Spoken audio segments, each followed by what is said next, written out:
Iniziamo un po' lentamente, così a poco, mentre verranno sicuramente ancora altre persone.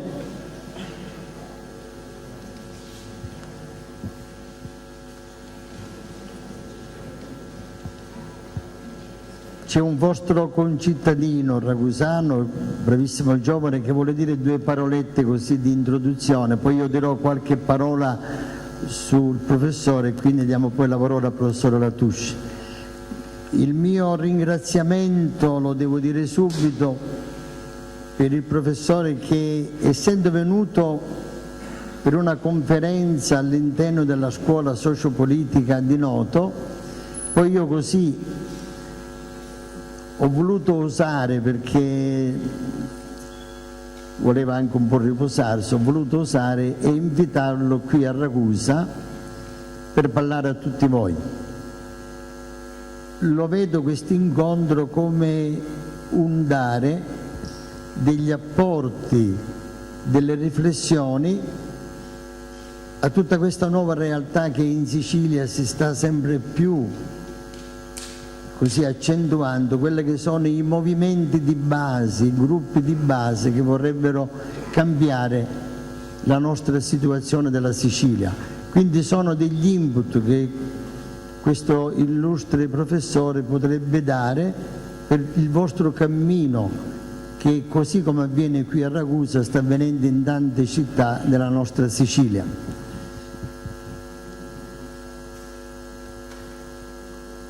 È da qui che è iniziato anche un movimento dell'agricoltura che si è poi portato in tanti paesi della nostra Sicilia. Mi fermo qui e do la parola al nostro bravissimo giovane Stefano.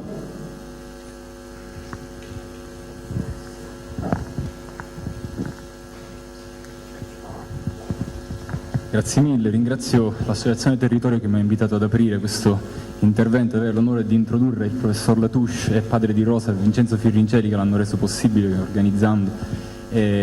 Allora, siamo qui stasera a parlare di decrescita. Perché è così importante oggi parlare di decrescita? Questa vuole essere la mia introduzione, che poi il professor Latouche ci spiegherà che cos'è la decrescita e via dicendo. Perché è così importante parlare di decrescita? Io credo che la storia delle idee sia la storia del tentativo di rispondere alle domande che il periodo storico ci pone. Allora, in questa epoca, che è un'epoca di crisi, un'epoca in cui la crisi ci colpisce nel momento in cui non ce l'aspettavamo, in cui l'Occidente è prospero e sembrerebbe il periodo di maggiore opulenza e pace, la crisi ci colpisce d'improvviso. Allora io credo che la domanda di questa epoca sia: come è potuto succedere? Quali presupposti all'interno del nostro sistema sociopolitico, economico, filosofico hanno condotto a questo punto? Come è possibile che questo sia successo? Ed io credo che per rispondere a questa domanda sia utile guardare come alla stessa domanda risposero dei filosofi che vanno sotto il nome di Scuola di Francoforte, che a cavallo della Seconda Guerra Mondiale si trovarono di fronte da un lato al totalitarismo nazista, e quindi con la società assoluta del dominio dell'uomo sull'uomo e su tutto, e dall'altro lato all'ultracapitalismo americano, che era la società in cui l'uomo è trasformato in un burattino del consumo e omologato a una sorta di ingranaggio. Quindi loro si chiesero, come ce lo chiediamo noi adesso, come è potuto succedere? Come hanno potuto le premesse dell'illuminismo, che erano le premesse di una liberazione dell'uomo tramite la razionalità, condurre a questo punto? E la risposta che loro danno è molto rilevante al tema di adesso. Loro sostengono in un'opera chiamata Dialettica dell'illuminismo che l'esercizio, il tentativo dell'uomo di dominare la natura attraverso l'uso della razionalità si possa rivolgere in un dominio dell'uomo sull'uomo. Ora, cosa significa questo in pratica? In pratica significa che il tentativo da parte dell'uomo di strutturare, rendere logico, organizzare eccessivamente la sua vita, la società, il suo comportamento, il sistema economico, trasforma la società in una macchina di cui l'uomo è un ingranaggio che fa un interesse che non è il proprio, diventa un mezzo, una rotella per fare qualcosa che non è ciò che vuole fare lui. Ora, com'è possibile che sia la razionalità, che è lo strumento di liberazione dell'uomo, il lume della ragione, come veniva chiamato l'illuminismo, a condurre a questi esiti? Questi filosofi fanno questa distinzione molto importante. Questo è possibile perché la ragione non è di un tipo, è di due tipi. Il filosofo Horkheimer la definisce come una ragione che lui chiama oggettiva, che è la ragione che, una volta stabilito un obiettivo, stabilisce come raggiungerlo. Per esempio, dobbiamo procurarci il cibo. Cos'è meglio? Pescare, coltivare cosa?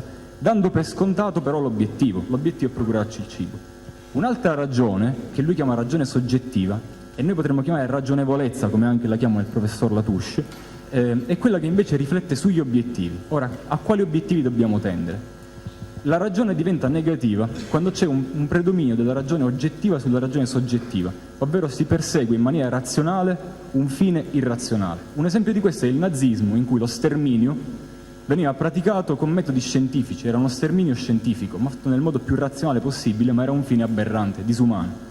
E un esempio di questo è anche la società del capitalismo, che persegue un fine utilizzando la massima tecnologia, la massima razionalità possibile, cioè la scienza e la tecnologia moderna. Ora, questo significa che viviamo in una società scientifica. Il fisico Feynman, un premio Nobel per la fisica, rispondeva no, noi viviamo in una società tecnologica, non in una società scientifica, perché la ragione che usiamo è la ragione oggettiva, non ci interroghiamo sui fini. Allora interroghiamoci su questi fini. Qual è il fine del capitalismo? Il fine del capitalismo è il profitto in quanto tale. Di quale umanità è espressione questo tipo di visione? È l'espressione di un uomo avido, egoista, egocentrico, individualista. Ora, io non credo che questa sia la descrizione corretta dell'uomo. Sto concludendo, un attimo preciso. Invece noi, quelli che sono vicini al pensiero della decrescita, credono che l'uomo sia un essere sociale, sia un essere collettivista, sia un essere che vuole di più dalla vita. Ora, quindi, la decrescita è la risposta a questa domanda. Come dobbiamo riorganizzare la società in modo da rispondere alle vere esigenze dell'uomo e non a quelle della crescita infinita? Quindi questa è la domanda della nostra epoca e la decrescita credo sia la risposta. Grazie.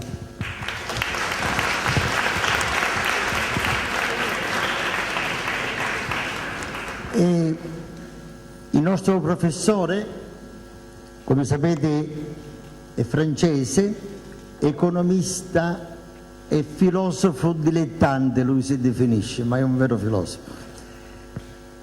Per capire bene il pensiero di Latouche occorre ripartire da economista laureato, va in Africa nel 64 come esperto di sviluppo, rimane 2 anni nel Congo e 1 anno nel Laos. Dopo questa esperienza, l'esperto del progresso occidentale se ne torna in Francia miscredente e ateo dello sviluppo. Così si definisce. È un obiettore di crescita ed è considerato il principale promotore dell'idea della decrescita. Ha insegnato scienze economiche, epistemologia delle scienze sociali all'Università di Paris Sud, una delle università più prestigiose di Parigi. E rifacendosi alle concezioni di Marcel Mauss, il nipote del celebre Durkheim, e soprattutto anche di Monsignor Ivan Illich, rivendica, ed è qui tutta la novità se volete, rivendica la liberazione della società occidentale dalla dimensione universale economista. Io non aggiungo altro, vorrei che invitare voi a seguirlo con molta attenzione e magari rivedere un po' tutta la nostra logica, tutto il nostro modo di pensare, tutto il nostro modo di essere. È veramente profondo e va all'essenziale. Grazie professore.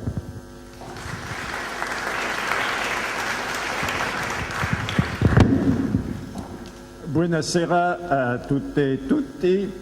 Allora, lui non ha detto questa volta che parlerò in italiano, ha avuto ragione, parlerò in francese italianizzato. E allora grazie alla città di Ragusa per l'invito e grazie anche a Stefano perché per 2 ragioni. Lui ha già detto l'essenziale del mio messaggio, non è più da fare, e poi perché è un giovane, mi fa piacere che un giovane sia così convinto, perché toccherà ai giovani di prendere il pianeta in mano, perché noi vecchi non abbiamo saputo salvare il pianeta e allora se i giovani non lo fanno l'umanità sarà finita. Allora mi fa piacere che ci sono dei bravi giovani così. Ci sono anche dei bravi sindaci, come il sindaco di Ragusa. Allora voglio commentare queste immagini perché non si vede bene nel fondo, ma mi sembra che è un po' un condensato dei problemi che troviamo nella decrescita. Un giorno il bravo sindaco di Ragusa rassomiglia la popolazione nel teatro e è lui che parla, che dice: chi vuole vivere in un mondo migliore e più armonioso? Allora tutta la cittadinanza dice: noi tutti sono disposti. Poi lui continua e dice: chi è disposto a abbandonare i modelli del superconsumo per consumare meno e consumare meglio? E allora non c'è più nessuno a questo punto, e questa è la difficoltà che abbiamo a realizzare un progetto concreto di decrescita, perché si può fare la decrescita in una città, in una isola come la Sicilia, si potrebbe fare dei bei progetti, ma per questo ci vuole che i cittadini lo vogliono. Allora direi che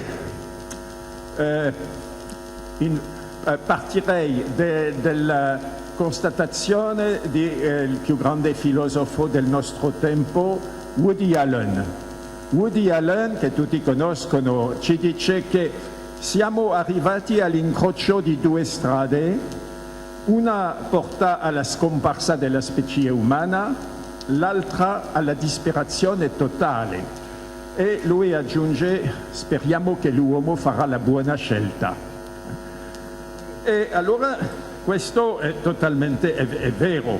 La prima strada, la strada della scomparsa delle specie, è quella strada su quale camminiamo da 2-3 secoli e soprattutto da 50 anni, la strada della società di crescita con crescita. E allora questa società di crescita con crescita è insostenibile. Lo sappiamo bene, ne abbiamo un sacco di segni, di catastrofe, marea nere, eccetera. Ora siamo giunti al picco di Hubert, la fine del petrolio, il cambiamento climatico, una perdita terribile di biodiversità, eccetera, eccetera. Gli esperti, non sono un biologo, ma gli esperti dicono che viviamo la sesta scomparsa delle specie. Il pianeta ha conosciuto già prima quinte scomparse, l'ultima ha avuto luogo 65 milioni di anni fa, ma la sesta, ha 3 differenze importanti con la quinta. Si svolge a una velocità terrificante. Le specie scompariscono alla velocità di 5 a 200 a giorno. Vedete che nel momento che parlo ci sono delle specie che scompariscono. Naturalmente perché tra 50 e 200? Perché non sappiamo bene quante specie ci sono. Le specie spariscono prima che gli esperti li hanno registrati. E allora queste specie naturalmente non sono come i brontosauri, i dinosauri che hanno scomparsi nel Cretaceo, ma sono dei batterie nel sottosuolo delle foreste tropicali e equatoriali, ma sono molto importanti anche per la sopravvivenza dell'umanità, e di tanto in tanto scomparisce una specie più importante, come oggi sembra che spariscono gli api, per esempio, che sono una cosa molto importante. Allora questa è la prima strada. La seconda strada è la strada della società di crescita senza crescita. E questo porta alla disperazione, perché effettivamente in una società di crescita senza crescita, naturalmente c'è meno emissioni di gas a effetto serra, questo è una buona cosa. E recentemente gli esperti hanno definito l'overshoot. L'overshoot è come c'è la festa del lavoro il 1° maggio, l'overshoot è il giorno nell'anno dove abbiamo esaurito la capacità annuale di rigenerazione della biosfera. E in 2008 in 2010 credo che questo overshoot era in agosto, in 2011 era in settembre. Questa è una buona notizia, ma perché è venuto così? A causa della crisi, che è una cattiva notizia. E ora sembra che quest'anno l'overshoot era di nuovo in agosto. E va detto che la distruzione del patrimonio naturale è sempre più forte, come si sa. Ora sovrappassiamo la capacità di rigenerazione della biosfera di 50%. La nostra impronta ecologica mediamente è superiore di 50% alla capacità di rigenerazione della biosfera. Va detto che viviamo come il figlio prodigo della Bibbia, più sul patrimonio che sul reddito. E questa società di crescita senza crescita, che conosciamo da alcuni anni, soprattutto dopo il 15 settembre 2008 e il fallimento della Lehman Brothers, che in questo momento siamo non solo in una crisi finanziaria ma anche in una crisi economica, e porta alla disperazione perché c'è l'austerità, siamo entrati in una spirale infernale di austerità, di deflazione, che porta l'austerità, genera sempre più austerità, perché si sa che il debito piuttosto che diminuire cresce, perché come l'economia è sempre più bassa, allora le risorse sono sempre più deboli, e questo è il circolo infernale. E la disperazione si verifica a ogni livello. In questi momenti, ogni settimana, ci sono anche dei imprenditori che si suicidano perché sono strangolati, particolarmente nel Veneto, nel nord dell'Italia. Ma una cosa incredibile che per me non ho mai, penso che questo non è mai successo nella storia dell'umanità. I bambini si suicidano in Francia, abbiamo avuto un sacco di bambini che si suicidano in questi anni, è una cosa pazzesca. Allora, non sono venuto qua per dire che abbiamo la scelta tra la peste e il colera. Fortunatamente c'è un piccolo sentiero che Woody Allen non ha visto, oltre la società di crescita con crescita, che porta alla scomparsa dell'umanità, e la società di crescita senza crescita, che è una tragedia perché c'è disoccupazione, c'è meno risorse per finanziare la salute, l'educazione, la cultura, eccetera, eccetera. E c'è un piccolo sentiero, e precisamente questo sentiero si chiama la strada della decrescita, che non è una crescita negativa. Allora, che cos'è la decrescita? All'inizio la decrescita è uno slogan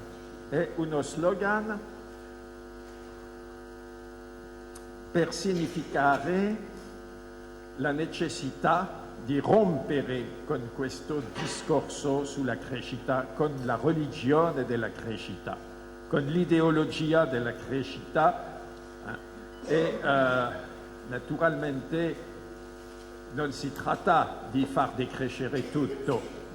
I partigiani, i giovani come Stefano, non vogliono far decrescere la gioia di vivere, la felicità, neanche la qualità dell'acqua, la qualità dell'aria, che sono stati distrutti dalla crescita, da 50 anni di crescita. Non possiamo più bere l'acqua delle sorgenti, siamo obbligati di bere l'acqua in plastica, che costa molto di più, solo che fa arricchire le imprese transnazionali dell'acqua. E allora, ma far decrescere per decrescere sarebbe un'assurdità, naturalmente, ma non di più, non di meno che crescere per crescere, perché crescere per crescere è totalmente assurdo, e si vede oggi che l'unica cosa che cresce veramente è l'inquinamento, questo sicuramente sì. E allora la funzione di questo slogan è di far riflettere la gente, ma come si può dire decrescita? E allora dietro questo slogan c'è il progetto di un'alternativa, una società alternativa che chiamo ora società d'abbondanza frugale, o si può anche dire, come il mio collega inglese Tim Jackson, una società di prosperità senza crescita, prosperity without growth. E allora, se vogliamo essere rigorosi, dovremmo parlare di acrescita, con questo A privativo greco che ritroviamo nella parola ateismo, per esempio. E precisamente si tratta, come l'ha detto il padre Giuseppe, di diventare ateisti dell'economia, agnostici del progresso, della crescita, eccetera. E allora dietro questo slogan, che è anche una bandiera che permette di rassomigliare tutti gli obiettori di crescita, coloro che hanno capito che la crescita ci porta alla catastrofe, che la crescita per la crescita naturalmente, perché la crescita è una bella cosa, la crescita delle piante, tutti gli organismi crescono, solo che gli organismi nascono, crescono, poi muoiono. Gli economisti hanno pensato che si poteva immaginare un organismo, l'organismo economico, che poteva crescere all'infinito. Gli alberi non crescono fino al cielo, c'è un momento che si deve fermare. E siamo arrivati effettivamente al momento où la crescita non c'è più, possiamo fare solo che per fare continuiamo a vivere in una società organizzata, basata sulla crescita, perché abbiamo collegato l'occupazione, tutto il funzionamento alla crescita, e quando la crescita non c'è è una tragedia. Per questo che dobbiamo ritrovare una società dove l'occupazione, dove il benessere, dove la felicità non è legata alla crescita. Allora si può concepire un progetto di questa società alternativa a due livelli. Il livello della concezione, che è il livello, direi, che chiamo l'utopia concreta. E uso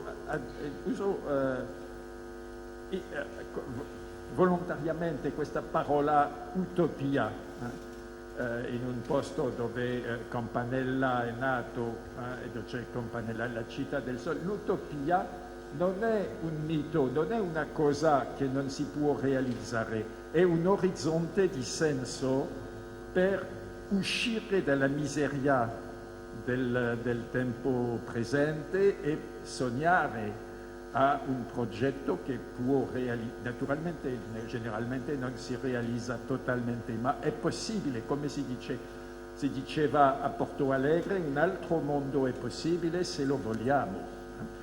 E allora questo, il primo livello, è il livello della concezione, e poi c'è un secondo livello che è il livello della realizzazione concreta, diciamo che è il livello più della politica, con un programma, eccetera. Allora il primo livello l'ho pensato sotto la forma di un circolo virtuoso di 8 azioni, 8 momenti, che non si tratta, lo dico di nuovo, non si tratta di un programma, non si deve dire che si può decidere, no, è solo la concezione. Allora scuso perché il PowerPoint c'è molte cose altre per diversi tipi di conferenze. Allora voilà, si vede, se non si le vede bene, il circolo virtuoso.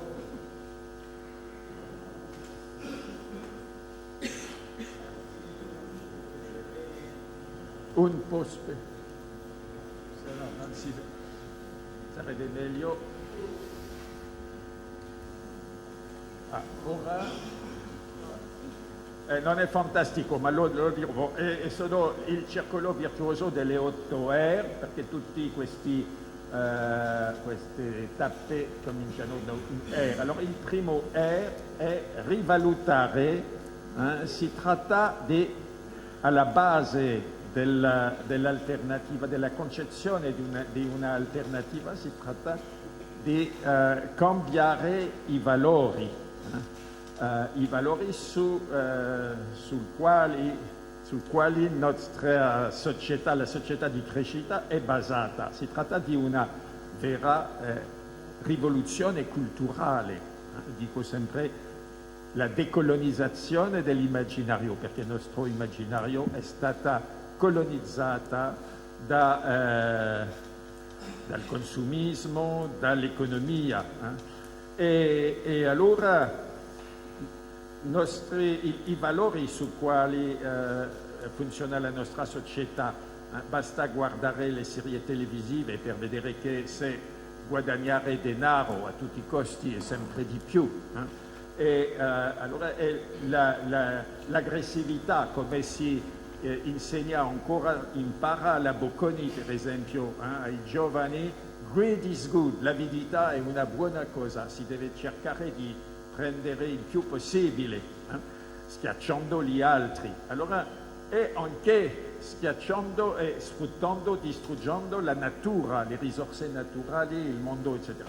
Allora si tratta di cambiare totalmente, di introdurre a questa guerra di tutti contro tutti, a questa concorrenza, il senso della cooperazione, il senso dell'altruismo e poi di cambiare l'attitudine verso la natura, che la natura non è un nemico, facciamo parte della natura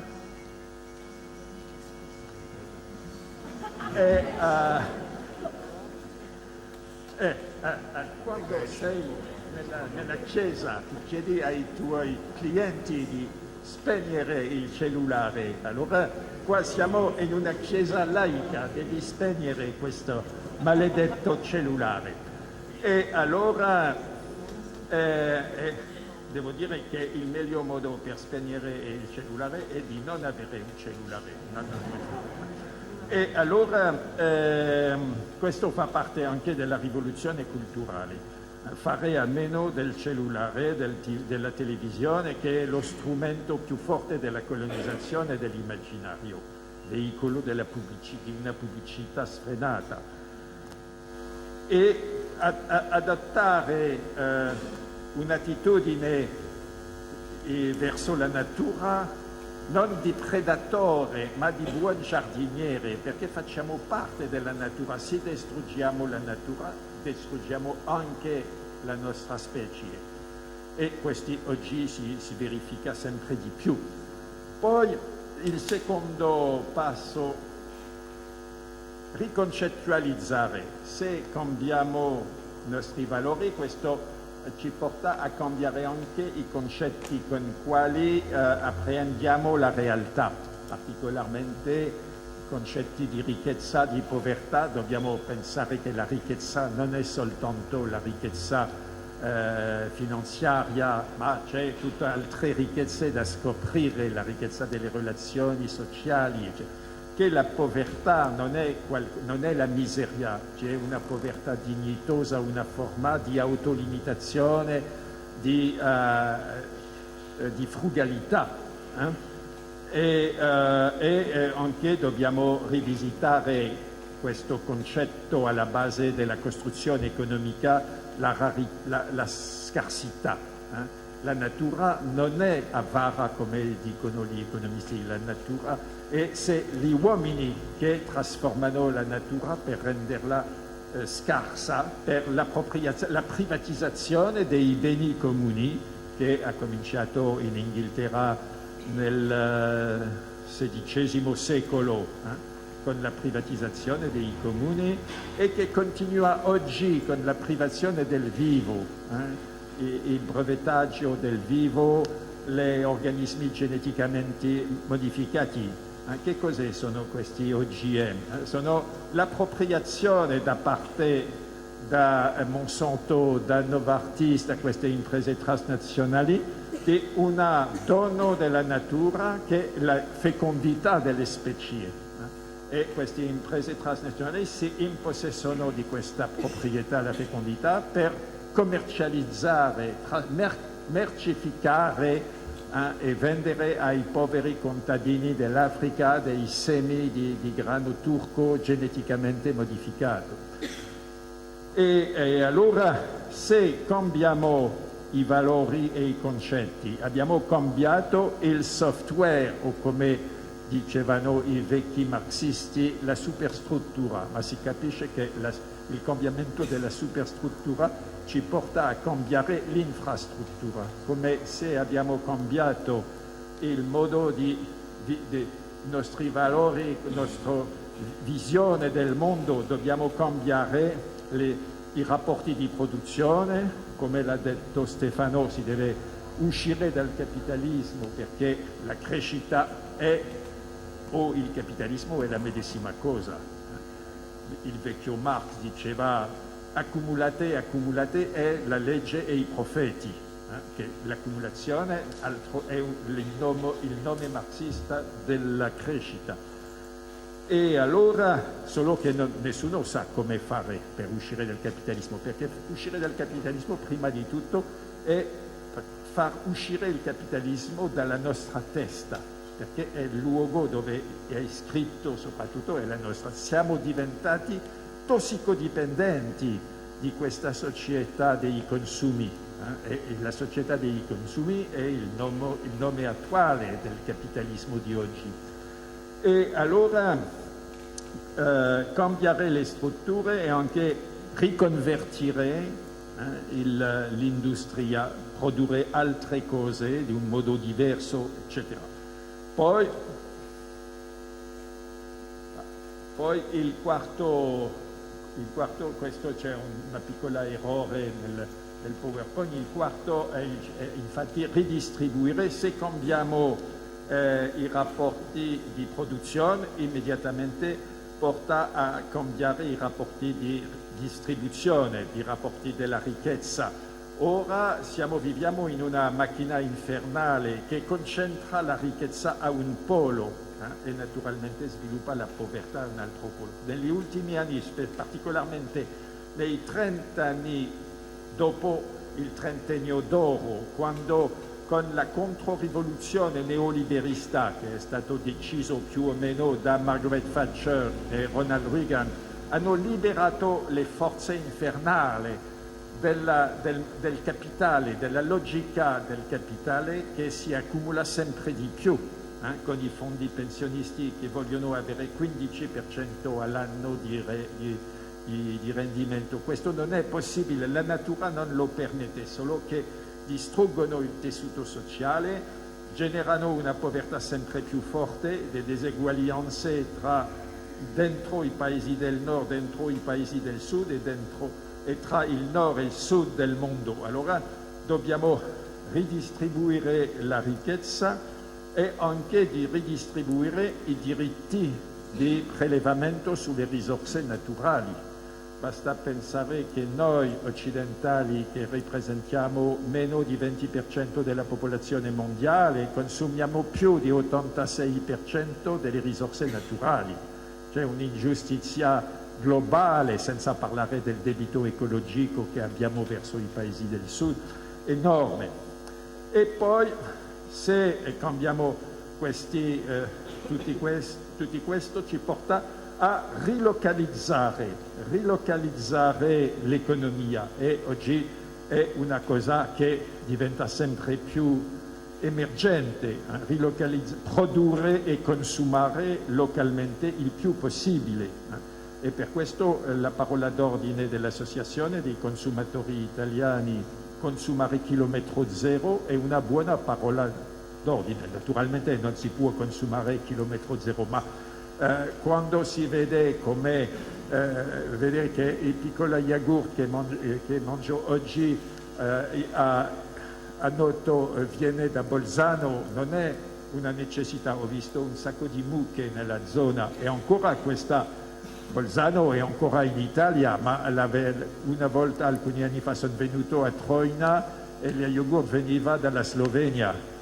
Non è, e si è calcolato lo dice sempre Maurizio Palante, che la piccola yogurt incorpora, e c'è una brava studentessa tedesca che ha fatto una tesi così, ha calcolato i chilometri fatti da una piccola yogurt vendita a Stuttgart, nei supermercati, incorporava 9.000 chilometri. È una cosa pazzesca. Mi ricordo ancora dello yogurt che mangiavo alla casa, fatto dal latte della fattoria a 2 passi. È una cosa pazzesca. E allora, ma rilocalizzare significa demondializzare, contrastare questo trasloco planetario che fa che ogni giorno 8.000 camion attraversano gli Alpi per portare in Francia l'acqua San Pellegrino e in Italia l'acqua d'Evian.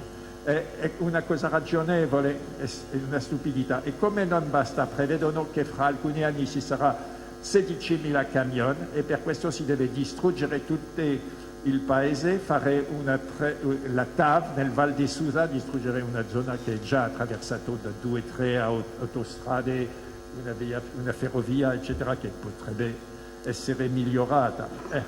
E allora dobbiamo uscire da questo gioco a massacro su scala globale, ma rilocalizzare è anche ritrovare il senso del vivere localmente. Oggi siamo arrivati a una virtualizzazione della vita, viviamo virtualmente e allora questo significa che non ci sentiamo bene dove siamo.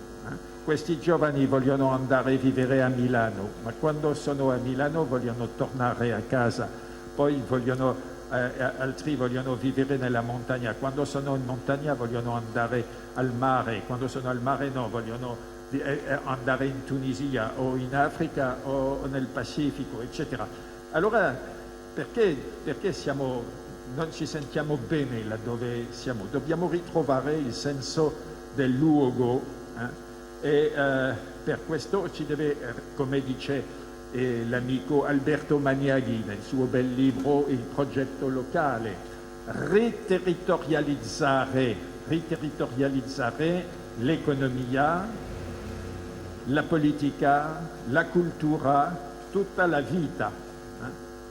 Uno dei miei maestri, un teologo indiano catalano, Raymond Panikkar, che è abbastanza conosciuto in Italia, lui faceva i corsi all'Università di Benares in India e diceva ai suoi studenti: quando noi indiani penseremo che Benares non è più il centro del mondo, sarà la fine dell'India.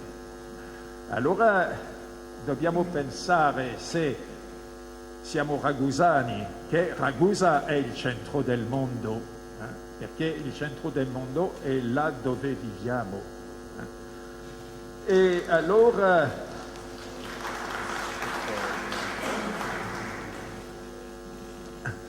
dobbiamo effettivamente fare la battaglia contro lo sviluppo di ciò che l'amico Marco G, sociologo francese, che è stato ripreso anche dal politologo italiano Marco Revelli, fare la battaglia contro i non luoghi, questi posti che si trova ovunque, questi alberghi che sono identici in tutto il mondo. Si va a Pechino, a Tokyo, si ritrova esattamente la medesima camera, siamo dentro dei non luoghi. E allora poi ultimi passi, ridurre. Allora, ridurre è più o meno sinonimo di decrescere, naturalmente. Si deve ridurre l'impronta ecologica, consumare meno e consumare meglio, produrre meno, produrre meglio, ridurre il sovraconsumo, ridurre lo spreco, ridurre la produzione dei rifiuti. L'ideale sarebbe rifiuti zero. E poi ridurre i spostamenti, i trasporti, eccetera, ridurre il consumo di energia o lo spreco di energia, ridurre la pubblicità, che è un'attività molto distruttiva e perversa, e poi, ma una cosa importantissima, ridurre gli orari di lavoro. E questo abbiamo eletto noi francesi un presidente alcuni anni fa, si chiama Sarkozy, che si è fatto eletto con uno slogan di un'assurdità incredibile: lavorare di più per guadagnare di più. E mi fa arrabbiare che i miei colleghi economisti non sono scesi nella strada per fare una manifestazione per denunciare la stupidità economica di uno slogan così. Perché per tutti gli economisti, non sono più un economista, ma per gli economisti naturalmente c'è una legge sacra, la legge della domanda e dell'offerta. E allora in conseguenza di questa legge, se si lavora di più, fa aumentare l'offerta.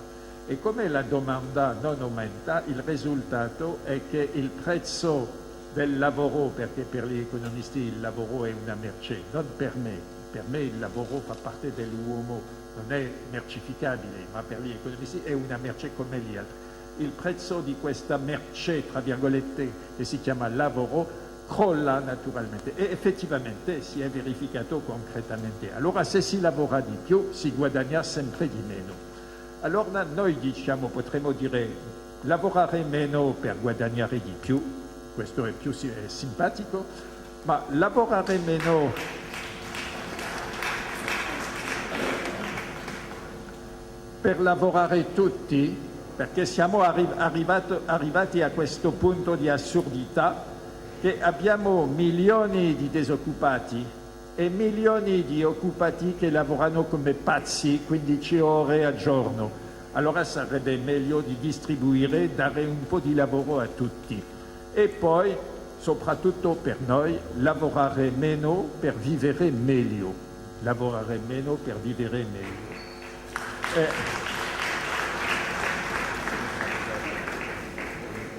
È importantissima del progetto della decrescita sviluppare il tempo libero per ritrovare altre forme di ricchezze, le ricchezze, i beni relazionali, il tempo per vivere, per avere una vita familiare, una vita con gli amici, per sviluppare la convivialità. Questo porta a una grande parte della felicità. Naturalmente dobbiamo consumare un minimo di cibo, di tutti qua, ma abbiamo bisogno di queste relazioni. Anche gli economisti recentemente hanno dovuto riconoscerlo che c'era una contraddizione tra produrre troppo di beni e non abbastanza di relazioni sociali. E allora mi ha colpito molto. Ho letto recentemente questo capolavoro della letteratura italiana che si chiama Il Corteggiano di Baltasare Castiglione. Baltasare Castiglione scriveva del tempo di Machiavelli, era il consigliere dei principi, ma lui a un momento dice il buon principe è colui che cerca di fare il buon governo, questo buon governo che Lorenzetti ha dipinto sugli affreschi di Siena, il palazzo comunale. Il buon governo è stato definito dall'amico Norberto Bobbio, politologo famoso di Torino, dice: qual è la differenza tra il buon governo e il cattivo governo? Il buon governo è colui che cerca a fare il bene pubblico, il bene di tutti. Il cattivo governo è colui che cerca il bene proprio. E allora il buon governo, dice, il buon principe deve passare più tempo nella vita contemplativa che nella vita attiva. Allora, se oggi diciamo a Monti, a Berlusconi, a Sarkozy, a Hollande, che dovrebbero passare più tempo in vita contemplativa che in vita attiva, dire ma sono pazzi, sono totalmente... E sarebbe la via, invece la good governance delle istituzioni internazionali ci porta a avere questa vita stressata, sempre più pazza. Allora si deve ridurre gli orari di lavoro, ritrovare l'ozio, che è una cosa importante, ritrovare il tempo anche per la vita pubblica. Per fare la politica ci vuole la praxis, la vita politica per i vecchi era la cosa più importante di un cittadino. Un cittadino doveva andare sul foro, sull'agora per parlare, prendere in mani gli affari pubblici. E poi finalmente riutilizzare piuttosto che questa pratica dell'usa e getta. E naturalmente non è colpa totalmente nostra colpa, perché ora quando vogliamo riparare, per esempio questo bel computer, fra poco si bloccherà. Allora cosa facciamo? Andiamo dal negozio e diciamo, il discorso del negoziante è questo, diciamo, il disco duro è morto. Allora si può cambiarlo, costerebbe 300 euro, ma dopo sarà la carte maîtresse, la carta padrona, che fallirà e costerà 500 euro. Alla fine il mio consiglio, buttare il computer, comprare un altro. Ne abbiamo che costano poco perché vengono dalla Cina, sono fabbricati con un lavoro che costa niente. E allora è così che ogni mese partono dagli Stati Uniti 800 navi piene di computer, di cellulari, che contengono dei metalli rari, questi famosi metalli rari, per quali le imprese transnazionali ci fanno una guerra spietata attraverso le tribù africane nell'est del Congo per il coltan che fa parte dei cellulari. Padre Giuseppe dovrebbe pensare che quando prende lui il coltan c'è pieno di sangue che esce del cellulare, che per fare il cellulare ci vuole il coltan che viene dal Congo. Ancora oggi a Goma si fanno la guerra tra queste tribù per controllare le miniere di coltan. Ma chi vuole controllare le miniere di coltan? Se la Nokia, sono le imprese transnazionali che fanno questo. E allora, invece di rendere servizi, questi computer cellulari sono scaricati selvaggiamente nella Nigeria, nel Ghana, dove inquinano le falde freatiche, e i bambini che vogliono fare quattro soldi recuperando i metalli fanno bruciare la plastica, respirano la diossina che è un veleno terribile, è una cosa orribile.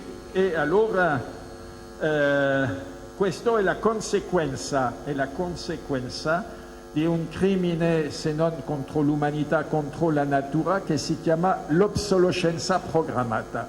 È il tema di un libro che ho scritto in francese, ma uscirà fra poco dalla Bolla Boringhieri, che si chiama in francese Bon pour la casse, c'est-à-dire, si potrebbe dire in italiano automazione, saggio sull'obsolescenza programmata, che è per far funzionare questo sistema del sempre di più, si deve produrre sempre di più, consumare sempre di più, e come non possiamo consumare, non ha senso per noi di avere 4 macchine, 4 lavatrici, 4 computer, eccetera. Allora la lavatrice dobbiamo cambiarla ogni 2 anni, il frigorifero ogni 3 anni, eccetera.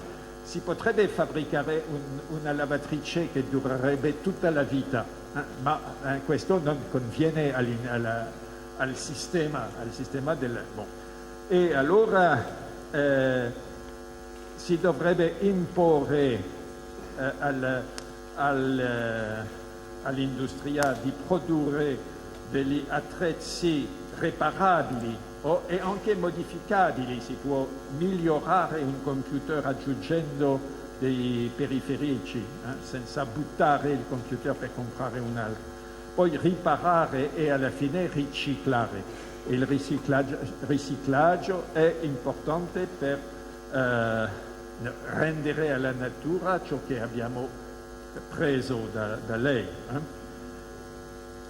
E allora questo è la concezione della società della decrescita, ma naturalmente non è ancora la realizzazione. Allora nel centro di tutto questo c'è una forma di resistenza all'impero della società dei consumi, resistenza alla droga del consumismo. Poi sviluppare la resilienza, che è questa parola che è al centro del progetto delle città in transizione, sviluppare la resistenza, la capacità al medesimo tempo di resistere e di affrontare le sfide come il cambiamento climatico, la fine del petrolio, eccetera. E allora al centro abbiamo messo il simbolo della decrescita, la chiocciola, non solo perché va lento, ma perché la chiocciola ha la capacità di fare, che ha costruito la sua conchiglia secondo la ragione geometrica, ma si è fermata a tempo. E poi, allora, la seconda parte è se realizzare allora questo, perché gli avversari o coloro che non sono entrati nel mondo della decrescita dicono ma per essere credibili dovete essere più concreti, ma per essere concreti dobbiamo allora adattare questo orizzonte di senso che è la concezione a livello locale.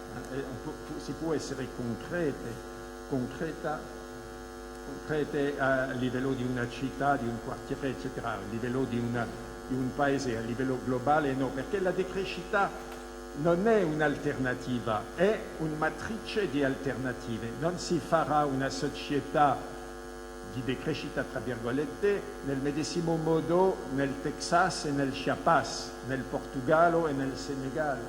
C'est totalmente diverse perché si tratta di uscire dalla società omologata dall'occidentalizzazione del mondo, dall'economia che ha creato un uomo unificato, l'uomo economicus, l'uomo a una dimensione di Marcuse, di cui parla Marcuse.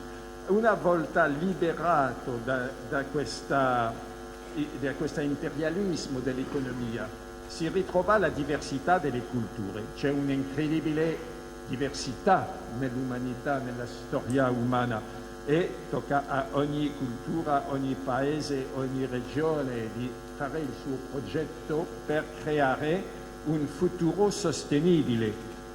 Per essere sostenibile questo progetto deve obbedire più o meno a questi 8 E, ma dopo per concretizzare questo 8 E in misure politiche dipende dal contesto locale.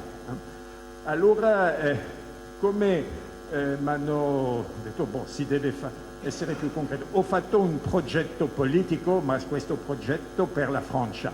L'ho fatto, credo, per le elezioni di un po' di tempo, non le ultimi, precedenti. Come ho fatto finta di presentarmi a queste elezioni con un programma in 10 punti. Allora, il primo punto che mi sembra è anche valide per l'Italia come per la Francia, dato che se tutti vivevano come noi, francesi o italiani, ci vorrebbero 3 pianeti. La prima cosa, recuperare, naturalmente non dall'oggi all'indomani, ma poco a poco, un'impronta ecologica uguale o inferiore a un pianeta. Allora sembra una sfida. Subito viene, ma dato che consumiamo 3 pianeti, significa ridurre di 75% la nostra impronta ecologica. Beh, lei vuole, come dicono i giornalisti che non hanno letto un mio libro, dicono, ma lei vuole portarci all'età della pietra e tornare indietro. No, è interessante sapere che l'impronta ecologica dell'Italia ha sorpassato l'impronta sostenibile soltanto negli anni 60. Gli anni 60 non erano l'età della pietra, c'era già delle macchine, già l'Italia come la Francia erano su una traiettoria sbagliata, ma era sostenibile. E cosa è successo? È successo che non perché si può anche calcolare l'impronta individuale. E alcuni anni fa c'è il World Wide Fund, credo, che ha diffuso questo tipo di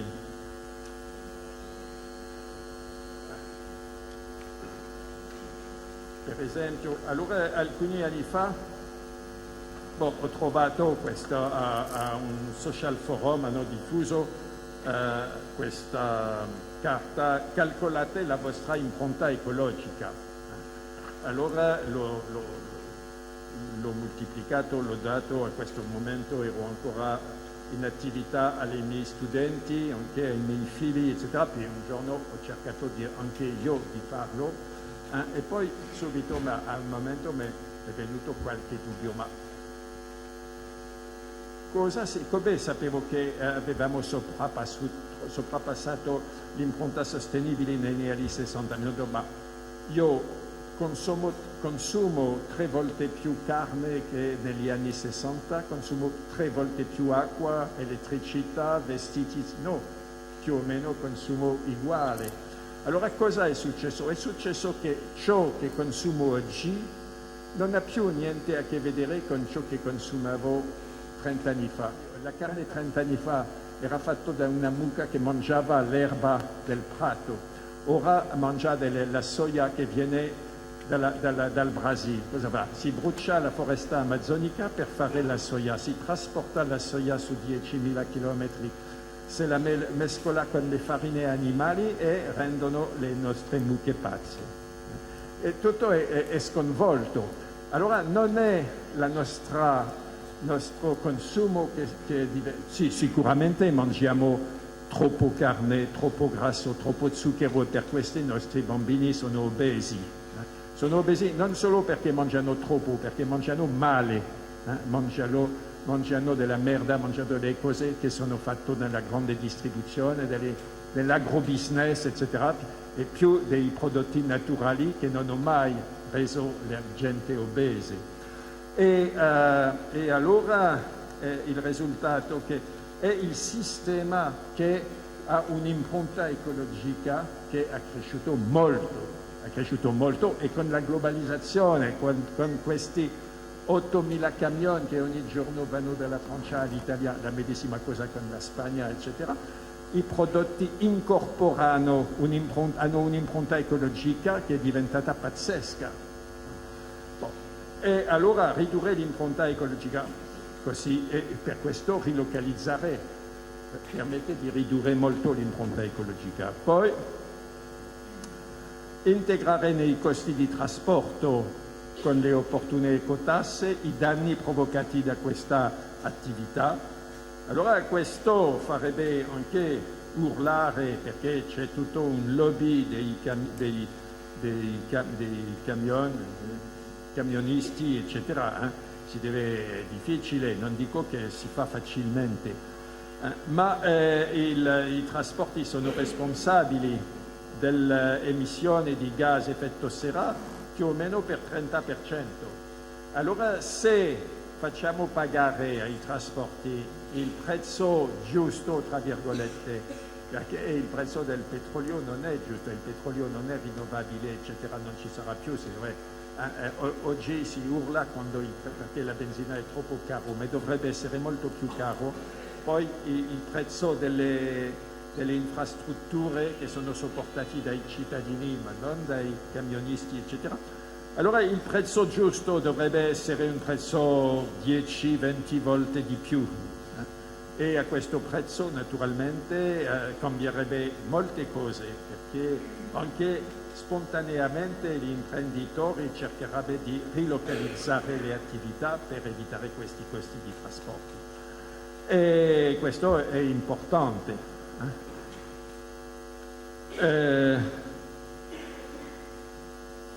E questo ha dei effetti positivi sulla sanità, su tutto, molte cose. Poi rilocalizzare le attività, naturalmente, contro il trasloco planetario. Questo basta pensare che oggi i gambaretti danesi vanno al Marocco per essere puliti. e ritornano nel Danimarca. Ci sono delle cose così, quantità di cose, di esempi incredibili su questo punto, si potrebbe parlare di questo fino a domani. Poi restaurare l'agricoltura contadina, cioè un'agricoltura senza pesticidi e senza concimi chimici, perché i pesticidi sono generatori di cancri, di malattie di ogni sorta. E allora si deve tornare a rompere con l'agricoltura produttivista, produrre più localmente e mangiare più stagionale, più naturale. E questi sarebbe meglio per l'ambiente naturalmente, e poi creerebbe un sacco di posti di lavoro, perché oggi siamo arrivati a un punto incredibile. Il cibo, che è la parte fondamentale per la sopravvivenza dell'uomo, il cibo è prodotto nei nostri paesi da meno di 3% della popolazione attiva.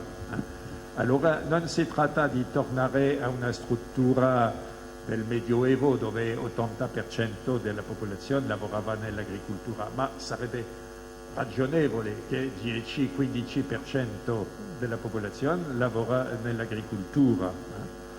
E poi trasformare allora gli guadagni di produttività in riduzione del tempo di lavoro o in creazione di posti di lavoro. E una cosa anche questo incredibile, che i guadagni, più abbiamo guadagnato in produttività, più abbiamo lavorato, invece che si darà la possibilità di lavorare molto meno, ma invece di produrre la medesima cosa lavorando meno, abbiamo sempre cercato di produrre di più, senza necessariamente migliorare la qualità della vita. Allora la prima cosa, abbiamo moltiplicato più o meno in 2 secoli la produttività da 30 volte. Questo significa che se tutte le cose uguali viviamo come 2 secoli fa, potremo lavorare 30 volte di meno. È incredibile. E poi stimolare la produzione, si legge abbastanza bene, stimolare la produzione di beni relazionali come l'amicizia, la conoscenza, l'amore naturalmente, e di cui il consumo non diminuisce le scorte esistenti, ma le aumenta al contrario. E questo naturalmente si può favorire, l'OSIO favorisce questo, e anche un buon sindaco può organizzare delle cose, facilitare gli incontri, eccetera. E poi ridurre lo spreco di energia. Allora ho scelto un fattore 4 perché esiste in Francia un'associazione di ingegneri che si chiama l'associazione Negawatt, i watt negativi, che sono la sorgente più importante di energia. Vedete, lo spreco di energia è la cosa molto forte. Si potrebbe godere del medesimo comfort condividendo il consumo di energia di 4 volte, organizzando meglio le case, particolarmente le case della Sicilia. Sono fatte per l'inverno, per avere un freddo terribile, consumando un sacco di energia. Allora sono delle cose molto da fare, molte cose da fare, anche organizzando di un modo diverso la vita, diminuendo i trasporti tra il posto di lavoro e il domicilio, eccetera. E su questo punto si deve dire che i tedeschi hanno fatto molte cose, sono molto avanti su questo punto. E l'orizzonte sarebbe di condividere da 10 volte. E poi penalizzare fortemente le spese di pubblicità, perché la pubblicità rappresenta è il secondo bilancio mondiale dopo l'armamento, 1.000 miliardi di dollari per il mondo, ma 1.000 miliardi di dollari di inquinamento materiale con tutta la carta pubblicitaria, visuale con tutti questi cartoni pubblicitari, auditive con le trasmissioni, eccetera, e anche mentale e spirituale, perché è il media più forte della colonizzazione dell'immaginario. E allora, fare una moratoria sull'innovazione tecnoscientifica per fare una scienza, sviluppare una tecnoscienza più democratica, non più tra le mani delle imprese transnazionali, ma che il popolo decise in quale direzione vogliamo sviluppare la ricerca, per esempio sviluppare la chimia verde piuttosto che le molecole tossiche, la medicina ambientale piuttosto che la medicina genetica, l'agrobiologia e l'agroecologia piuttosto che l'agricoltura produttivista, eccetera, le ricerche nel risparmio di energia.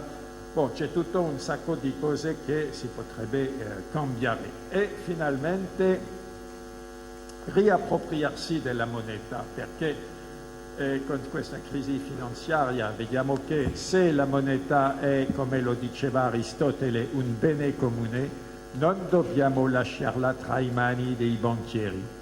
Prima la moneta era una cosa pubblica, ma anche lasciarla nelle mani dello Stato non è meglio lasciarla nelle mani del popolo, gestire la moneta, e questo è anche tutto un programma non molto facile, ma si può pensare di... Allora, per concludere,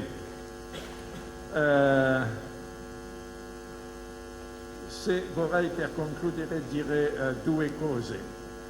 Anche questo programma è ancora troppo astratto di fronte ai nostri problemi di oggi.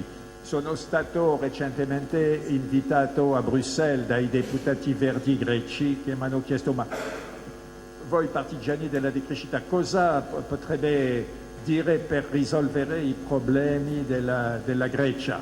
Allora, il principale problema è la disoccupazione, questa è la causa più emergente. Quando un paese ha più del 50% dei giovani che sono disoccupati è una tragedia, è la cosa da risolvere e i decrescenti devono affrontare questo problema. Allora la nostra soluzione, nello spirito di questo programma, adattando questo programma alla situazione greca, che è più o meno la situazione di tutti i paesi dell'Europa, e nello spirito dell'utopia concreta, ripone su tre piedi, che sono la rilocalizzazione, di cui abbiamo già parlato, ma rilocalizzazione significa oggi demondializzare. Allora demondializzare significa rompere con questa truffa del libero mercato, libero scambio. Che cos'è il libero scambio oggi? Il libero scambio oggi è il protezionismo più feroce dei predatori, e si deve dirlo. Dobbiamo dire chiaro che dobbiamo proteggere il nostro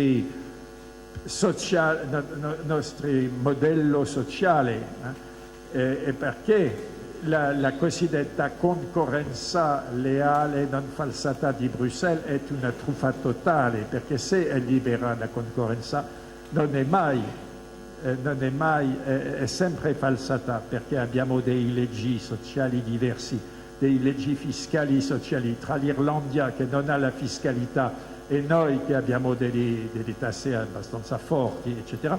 Non c'è concorrenza leale, concorrenza non falsata, e poi delle leggi ambientali. Allora oggi questo sistema favorisce colui che non ha leggi sociali, non ha leggi ambientali, non protegge, distrugge il predatore totale.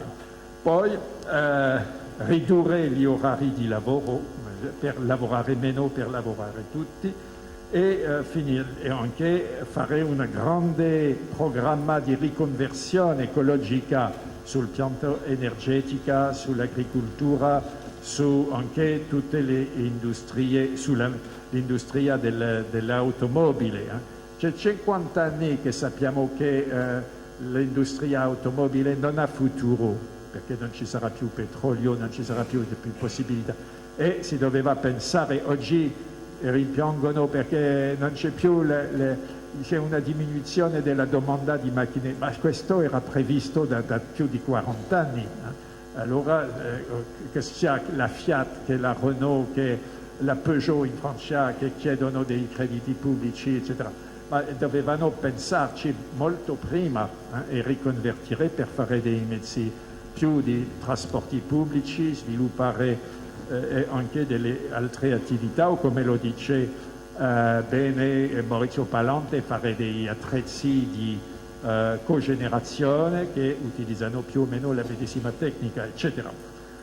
E allora naturalmente questo impone un cambiamento molto forte, che pone molto problema con l'Unione Europea, con l'euro, e non dico che è facile, ma dico che quando può dire anche che questo progetto è molto utopico e irrealista oggi, ma quando saremo nel fondo della crisi sembrerà a tutti molto auspicabile e molto realista. Grazie.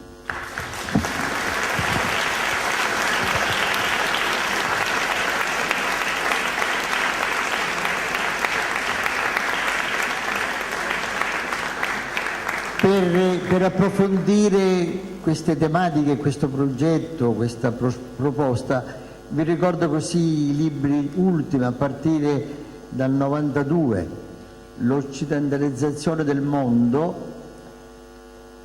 questo è il volume della Borinchieri, e poi il saggio sul dopo sviluppo, 93, La mega macchina, ragione tecnoscientifica, ragione economica e mito del progresso, 95. L'altra Africa tra donna e mercato, 97.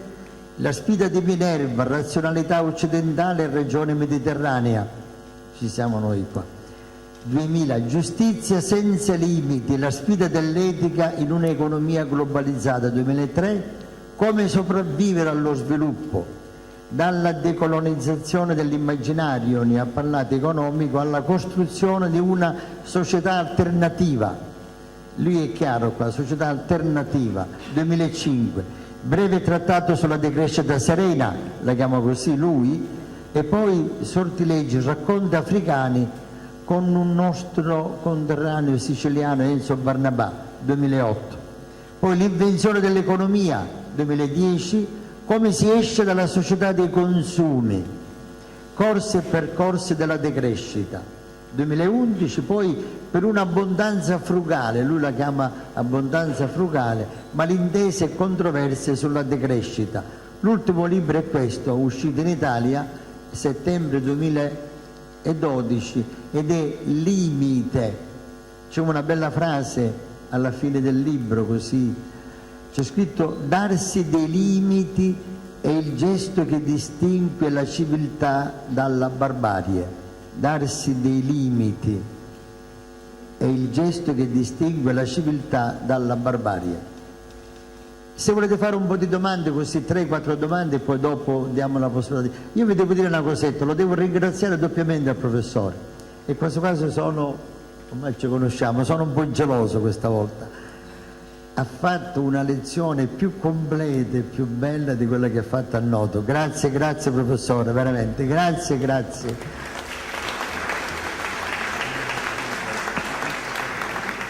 Siamo all'interno di questo movimento del territorio, penso che la ricolonizzazione, la localizzazione c'entra molto, molto, molto, molto. A noi la domande semplici, belle, spontanee, venga subito.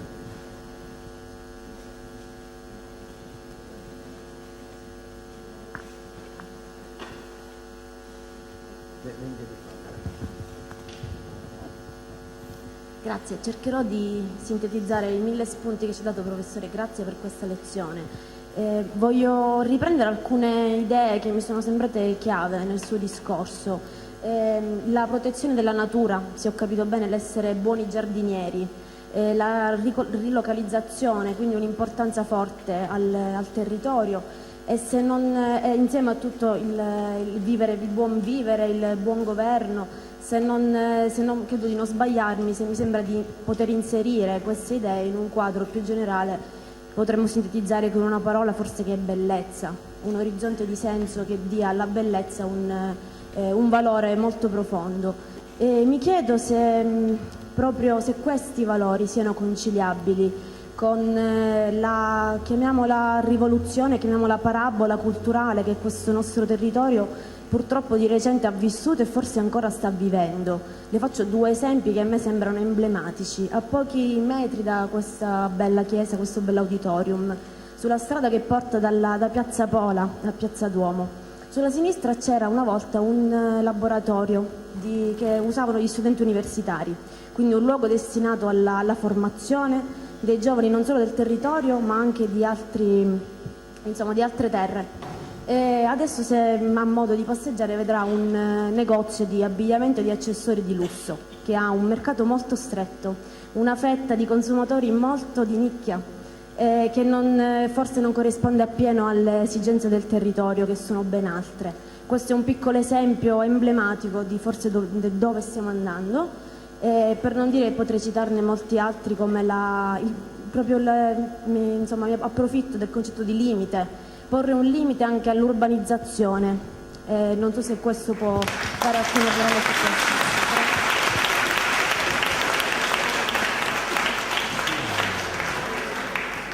Grazie di questa prima domanda molto molto attinente, veramente. Ancora?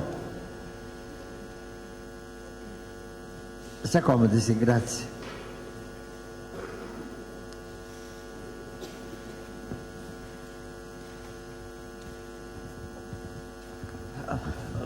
Allora, mi prendo l'onore di dire che la decrescita e questi concetti nella mia vita è da un pezzo che provo ad applicarli.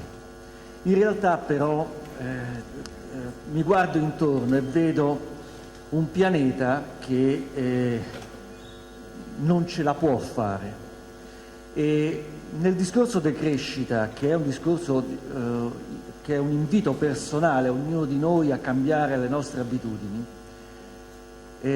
non c'è una risposta a un fenomeno che poi, secondo me, è alla base anche di una irreversibilità di determinati fenomeni, cioè la sovrappopolazione mondiale. È un qualche cosa, la sovrappopolazione mondiale, che va contro, per certi versi, quelli che sono i nostri valori, il rispetto della vita umana. Ma quando la vita umana è il male del pianeta, allora noi dobbiamo in qualche maniera cominciare a riflettere sulla necessità di trasferire la difesa della vita umana alla difesa del pianeta. Questa è una contraddizione che sta nella nostra cultura cristiana, nella nostra cultura occidentale. È un qualcosa che dobbiamo inserire in un discorso di decrescita, ma dobbiamo rivedere profondamente i nostri valori da questo punto di vista. Grazie.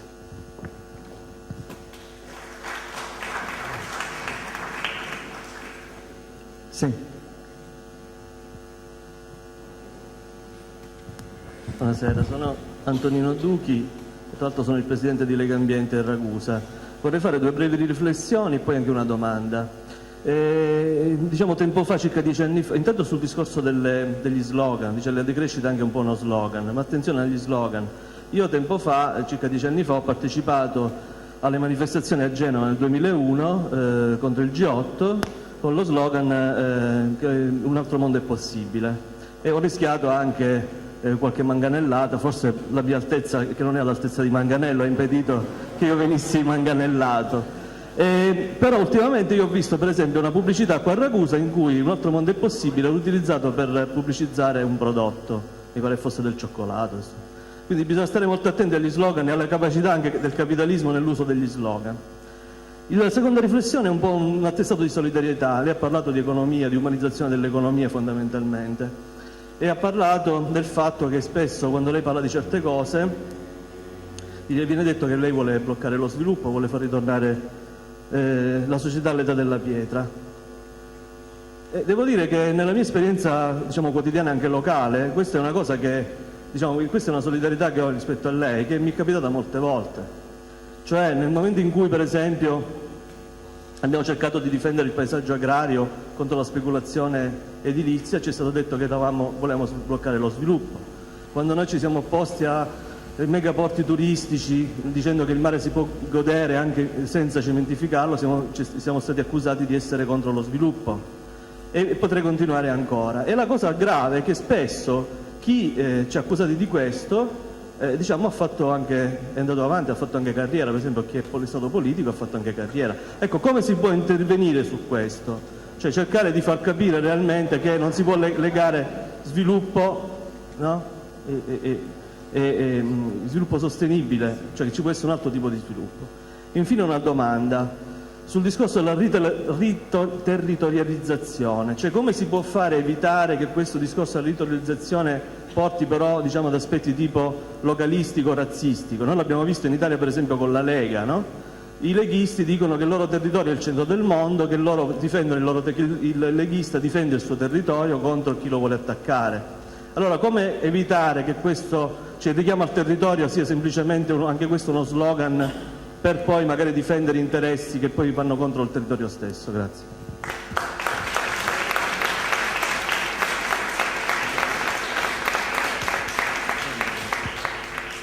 No, non sei tu, aspetta lui. Sì, perché... Buonasera a tutti, credo che sia un grande onore per Ragusa, ma anche grazie a Don Di Rosa, avere qua uno dei più grandi pensatori al mondo vivente.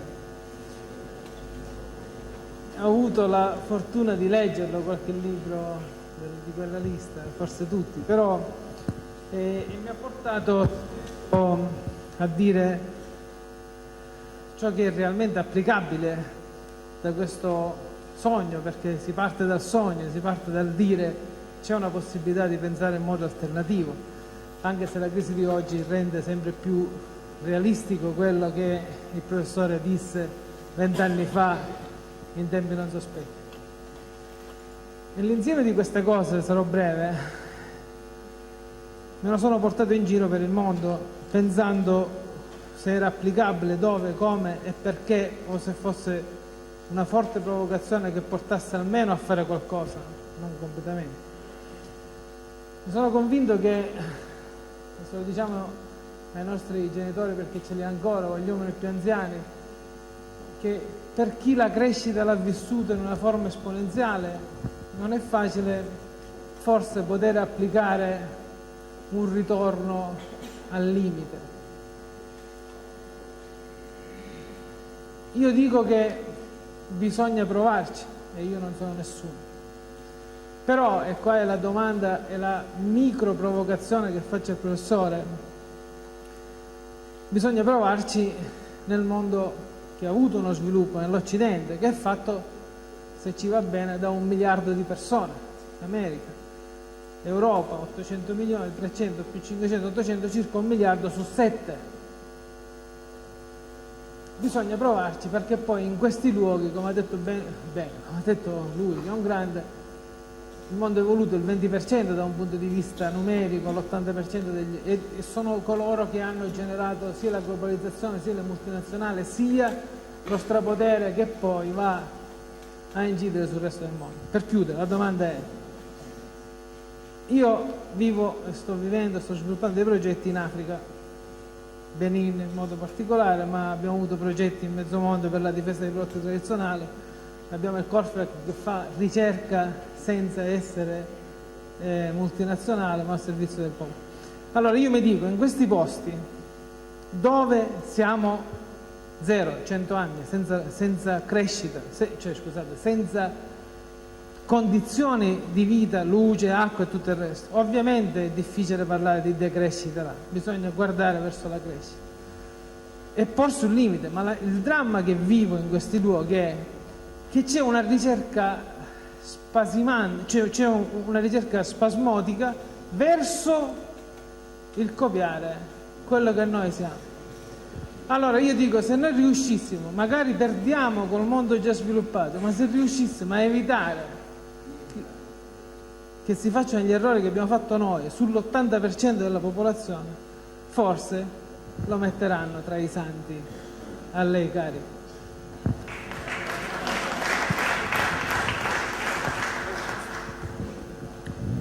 Grazie, forse dopo perché già un sacco di domande. Ringrazio tutti coloro che hanno fatto queste domande, che permettono di precisare il progetto.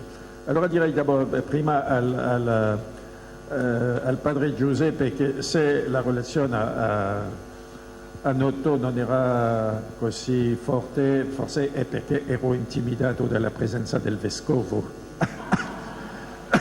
Ma allora sulla prima, che era il primo intervento, che era più un commento che una domanda, ma sicuramente ritrovare il senso della bellezza fa parte, si può dire che tutti i punti del progetto della decrescita, se ritrovare il senso della bellezza, della poesia, mettere una cosa che mi colpisce molto, che tutti i popoli tradizionali, anche noi fino agli anni 50 anni fa, eccetera, la poesia era una cosa molto importante nella nostra vita, ora è totalmente sparito. Questo è significativo di un mondo che ha cacciato la poesia. Quando si va in Tunisia, in Marocco, eccetera, la gente ancora la poesia fa parte della vita di tutti, della quotidianità. Noi no. Questo è legato anche alla sparizione della vita contemplativa. Quando l'urbanizzazione, credo che oggi c'è un movimento per dire non dobbiamo più urbanizzare. La cosa in Italia è pazzesca perché la popolazione italiana diminuisce, ma la cementificazione aumenta sempre di più.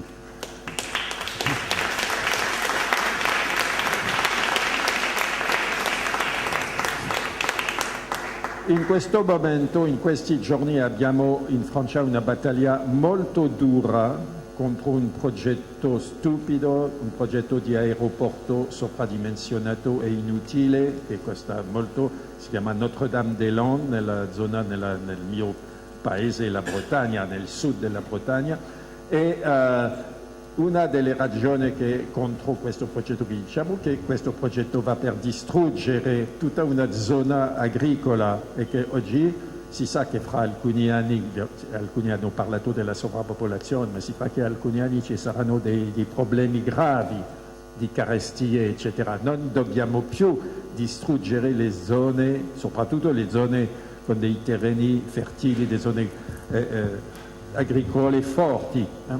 E ora molti bravi sindaci hanno deciso di non più distruggere il territorio se ci deve ancora, ci sono dei bisogni da soddisfare, eccetera, densificare il vecchio centro, riqualificare le vecchie, perché ci sono anche un sacco di... Soprattutto in Italia ci sono dei centri storici bellissimi ma che sono quasi vuoti, abbandonati, eccetera, dove si può abitare. Questo ideale stupido della piccola villetta fuori casa, che per i bambini è una tragedia perché non c'è socialità, non c'è niente, non c'è vita, c'è solo il richiusamento davanti allo schermo televisivo. E invece di una vita sociale di cittadino, un cittadino vive in città, non vive in una villettopoli, come si dice. Bon.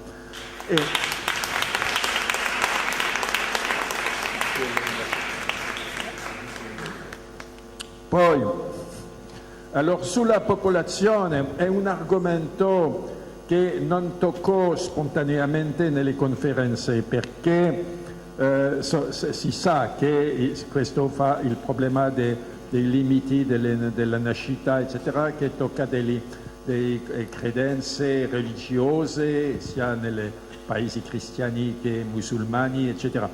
Ma naturalmente se una crescita illimitata è incompatibile con un pianeta finito, una crescita illimitata della popolazione è incompatibile anche con un pianeta finito.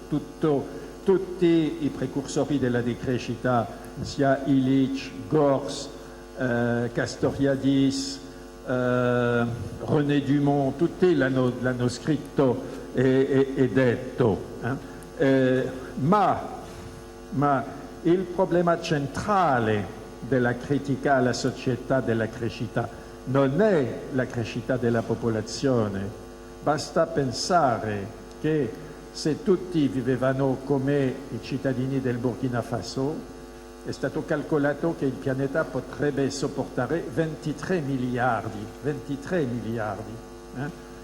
È stato calcolato dagli esperti demografici che la popolazione ora si stabilisce poco a poco e in 2050 normalmente dovrebbe stabilizzarsi a 9-10 miliardi di abitanti.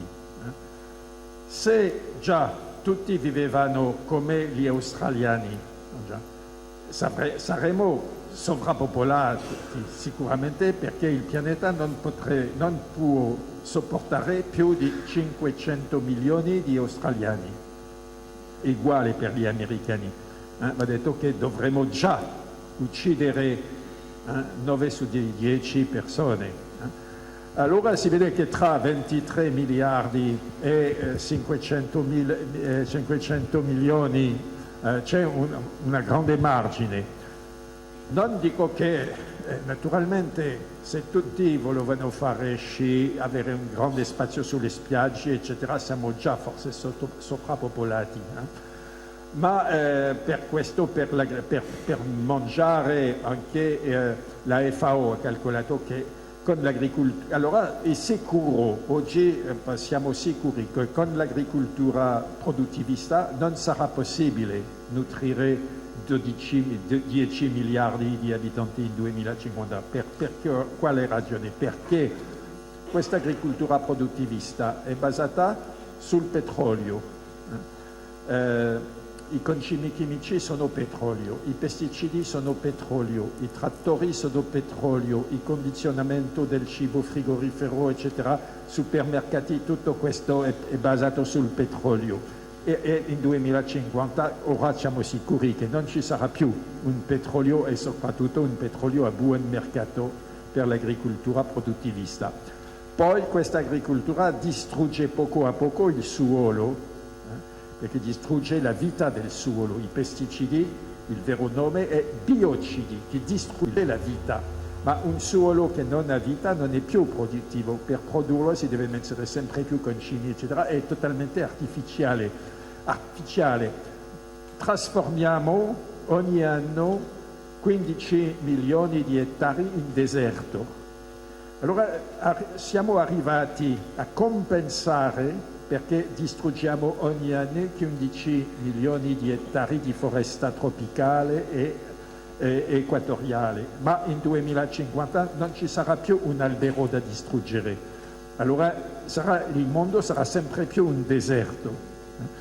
E invece la FAO, c'è un bravo segretariato della FAO che ha rivalutato l'agricoltura biologica, che l'agricoltura biologica sarà capace di nutrire anche un sacco di esperti, che, non so che Marc Dufumier, les époux Bourguignon, eccetera, hanno dimostrato per loro che non sono un esperto, non sono un agronomo né un agrologo, ma hanno dimostrato che era possibile.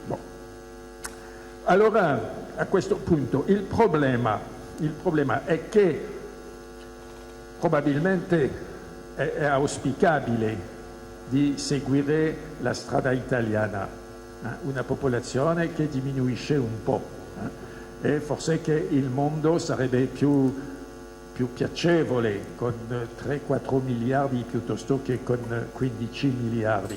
Ma il problema centrale non è essere 12 miliardi, eccetera, anche se c'era solo un solo uomo, se lui aveva la dismisura, il mondo sarebbe ancora troppo poco,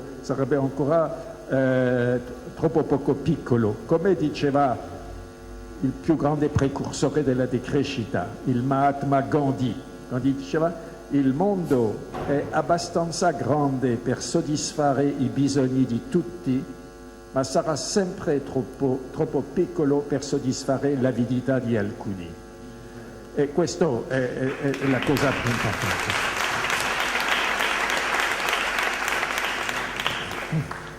Devo dire che il Club di Roma ha fatto un ottimo lavoro con il primo rapporto e soprattutto il secondo e il terzo rapporto, ma si deve dire anche che questo è il lavoro degli sposi Meadows, Donella e Denise Meadows. Invece Aurelio Peccei, che anche è bravo perché è ingegnere della Fiat, che ha organizzato questo rapporto, lui concludeva del rapporto di Club di Roma non che si deve uscire dalla società della crescita, ma lui era favorevole a diminuire la popolazione, era la conclusione. Questa conclusione mi sembra sbagliata e che porta a una deviazione che dell'ecologia profonda ma anti-umanistica. Coloro ci sono alcuni dicono dobbiamo distruggere una parte dell'umanità per permettere agli animali, eccetera. C'è tutto soprattutto negli Stati Uniti. Questo. Penso che dobbiamo trovare un equilibrio tra un ecocentrismo e un antropocentrismo. Sicuramente la civiltà occidentale, l'amico ha parlato è vero che la religione, nostra religione cristiana è stata forse troppo antropocentrico, salvo San Francesco d'Assisi naturalmente, ma maggiormente è stato troppo antropocentrico. C'è un ottimo antropologo italiano che si chiama Lanternari, che ha fatto una buona teoria dell'eco-antropocentrismo. Dobbiamo essere al medesimo tempo ecocentrismo e antropocentrismo.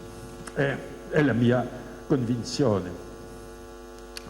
Poi, allora, l'amico della Lingua Ambiente ha parlato, e allora quando qualcuno dice ma allora lei è contro lo sviluppo, dice sì, sono contro lo sviluppo perché lo sviluppo è un concetto, come diceva Ivan Illich, un concetto tossico.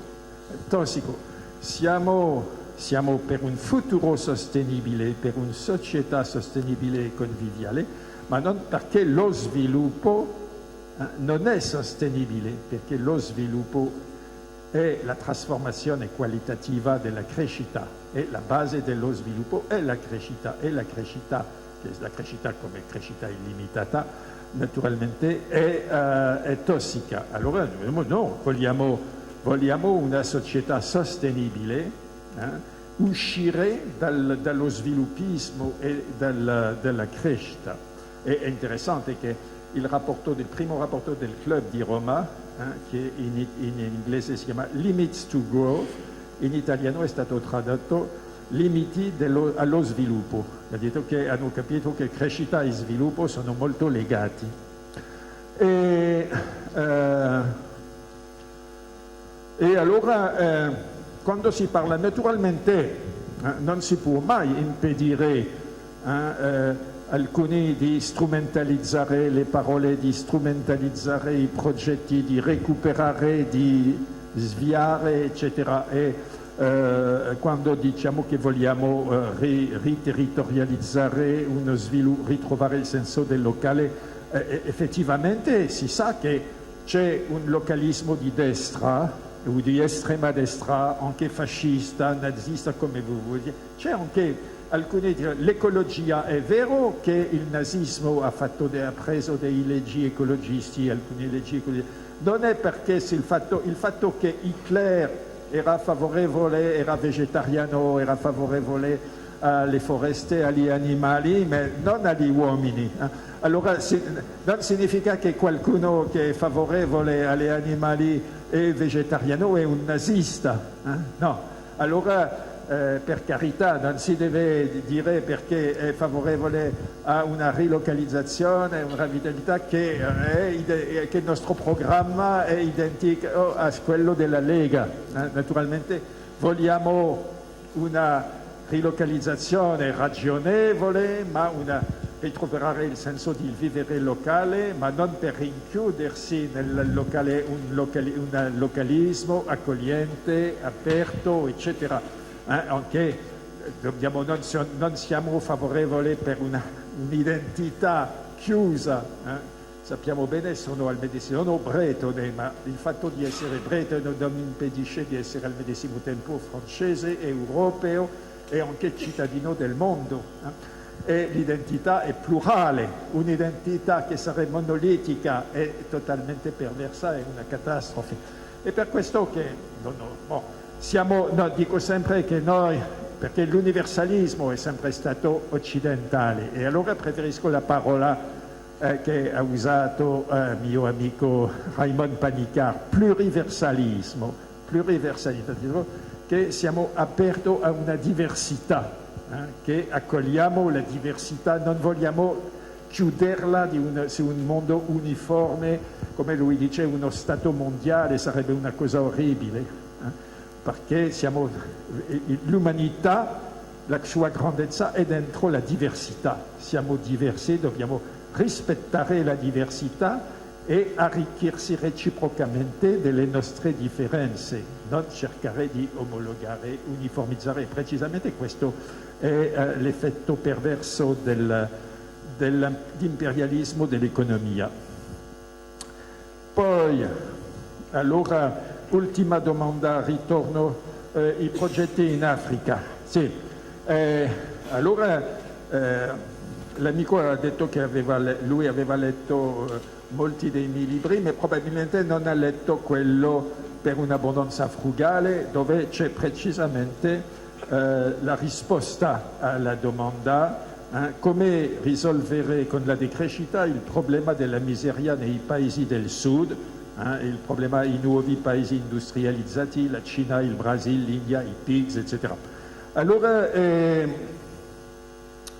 direi che ho sempre detto che la parola decrescita non avrebbe senso di utilizzarla in Africa.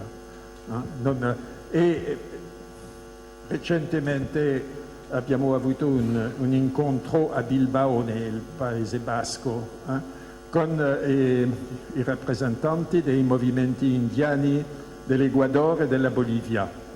E loro non usano la parola decrescita, usano la parola sumakosai, che è una parola quechua, che significa buen vivir, vivere bene. E l'incontro era intitolato Decrescimento y buen vivir, decrescita e vivere bene. E allora il leader della CONAI, della Confederazione dei Popoli Indiani dell'Ecuador, immediatamente ha detto: ciò che voi francesi chiamate décroissance, decrescita, gli spagnoli decrescimento, è esattamente ciò che noi chiamiamo buen vivir, il progetto è uguale. E questo è molto interessante perché, torno a questa immagine è il coperchio di un pozzo che si trova a Kyoto nel tempio Zen Ryoanji, che è famosissimo il tempio perché il giardino di pietra. E ci vede che ci sono questi caratteri che sono il buco del pozzo e gioca con i 4 pezzi che vedi che si trova il quadrato in ogni, che è il buco del pozzo, che è un gioco di, diciamo, un rebus. Cosa dicono questi 4 caratteri? Dicono che allora il libretto che danno all'entrata del tempio spiega che questo concentra la filosofia zen, e dicono che la felicità si trova solo nell'autolimitazione. Allora quando ho visto questo tema, questa è la filosofia della decrescita. Allora dico, la decrescita non si fa dal medesimo modo in Africa, non avrebbe senso anche di usare la parola, ma il progetto di creare una società d'abbondanza frugale, di non imboccare la strada dell'illimitazione, ha senso per l'Africa, per la Cina, per l'India, per il Giappone, per l'America del Sud, ma naturalmente dietro la diversità dei programmi per realizzare questa società alternativa c'è una filosofia comune che si ritrova ovunque, che è il senso della misura, più o meno, la saggezza tradizionale, che era la saggezza anche la nostra prima dell'economicizzazione della società occidentale, la filosofia di Epicuro, filosofia del stoicismo, dice sempre che la felicità si trova nella capacità di autolimitarci. Ciò che è accaduto, abbiamo avuto una grande svolta nel Seicento, un capovolgimento dell'etica, quando Bernardo Monville, con la famosa favola degli api, ha detto che i vizi privati fanno la ricchezza pubblica, il bene pubblico. Colui che l'ha capito meglio è Berlusconi. Ha sviluppato i vizi privati fino al fondo per realizzare la ricchezza pubblica dell'Italia, con un successo limitato, devo dire. E allora, a questo punto, tutta la paideia, l'educazione prima era di moderare, disciplinare la dismisura, perché c'è una forma di dismisura dentro di ciascuno di noi. Queste sono le passioni triste di cui parla Spinoza, la sete del potere, la sete della ricchezza, la sete di dominare, eccetera. Ma l'educazione era fatta per disciplinare questo, limitare. Questa si chiamava la saggezza, la filosofia, amare la saggezza. E poi, allora l'economia ha detto no, tutto è sbagliato, dobbiamo fare il contrario, imparare ai giovani come si fa alla Bocconi, greed is good, dobbiamo cercare di sviluppare, perché Smith ha dimostrato che l'egoismo permette di soddisfare i bisogni di tutti, di arricchire, eccetera. Questo ha funzionato fino a un certo punto, perché grazie al petrolio a buon mercato abbiamo potuto produrre talmente che era possibile dare a tutti dei sbricioli di questa ricchezza. Ma ora che non c'è più petrolio è finito, l'era dei consumi, della cosiddetta società dei consumi è finita, e allora se vogliamo che l'umanità abbia un futuro dobbiamo ritrovare questa saggezza, e naturalmente non si tratta di tornare indietro, si tratta di inventare un futuro sostenibile con la più grande abbondanza di una ricchezza che non è la ricchezza dei gadget, dei consumi, ma una ricchezza umana, una ricchezza, una vita molto più ricca. E questo è possibile. Allora è interessante. Questo naturalmente ho degli amici africani che ne sono convinti, c'è anche una saggezza tradizionale in Africa. Naturalmente con la televisione abbiamo sviluppato un'aggressione in rapporto all'Africa terribile per distruggere anche questa saggezza che porta oggi, che mi sono dedicato all'Africa per più di 40 anni, e oggi sono terrificato non della povertà dell'Africa, perché 40 anni fa l'Africa non aveva un'esistenza economica, ma c'era a questo tempo la volontà dei giovani di fare la battaglia per la sopravvivenza, di sviluppare dei progetti per fare la lotta contro il deserto, per organizzare dei cooperative, dei sistemi, eccetera. Oggi, quando le ultime volte che sono andato in Africa, tutta la gente mi dice professore, ci può aiutare a avere le carte per andare, il passaporto per andare, il visa per andare in Europa. Tutti vogliono scappare l'Africa. Perché vogliono scappare l'Africa? Non è perché la situazione è peggiore di 40 anni fa, no, non è peggiore, era già al massimo, ma perché con la colonizzazione dell'immaginario molto più forte, perché 40 anni fa non c'era la televisione nei villaggi, solo nelle capitali, non c'era internet, non c'era, oggi hanno tutti dei cellulari che non funzionano bene, ma l'hanno lo stesso, e allora vedono come gli albanesi alcuni anni fa in rapporto all'Italia pensano che l'Europa è la terra promessa, eccetera, e allora vogliono scappare perché abbiamo distrutto il senso del vivere localmente per i giovani, perché non hanno più le convinzioni di prima, e allora vogliono scappare, naturalmente vogliono scappare perché vedono la loro situazione come l'inferno, non come una possibilità di cambiare. Invece la speranza per me viene dall'America del Sud, con l'esperienza dell'Ecuador, della Bolivia, che sembrano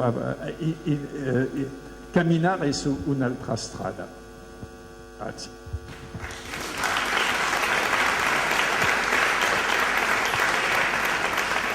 Concludiamo così. Credo che avete potuto apprezzare, ecco, lo spessore dell'uomo e della scienza e anche del modo come si pone oggi. Spero che anche voi avete capito che è una grande fortuna averlo qui a Ragusa. Lo ringraziamo principalmente per questo. Grazie professore di essere venuto qui da noi. Ci lascia un bel messaggio. Riusciremo noi a riprendere questo messaggio, a farlo rivivere, specialmente come diceva il nostro professore, ai giovani la possibilità. Se il deputato vuole dire qualche cosa, lo ringraziamo anche quindi a nome dell'onorevole Di Pasquale, a nome di tutti coloro che sono presenti e sicuramente di tantissimi altri che lo ascolteranno attraverso il video che abbiamo fatto. Grazie a tutti.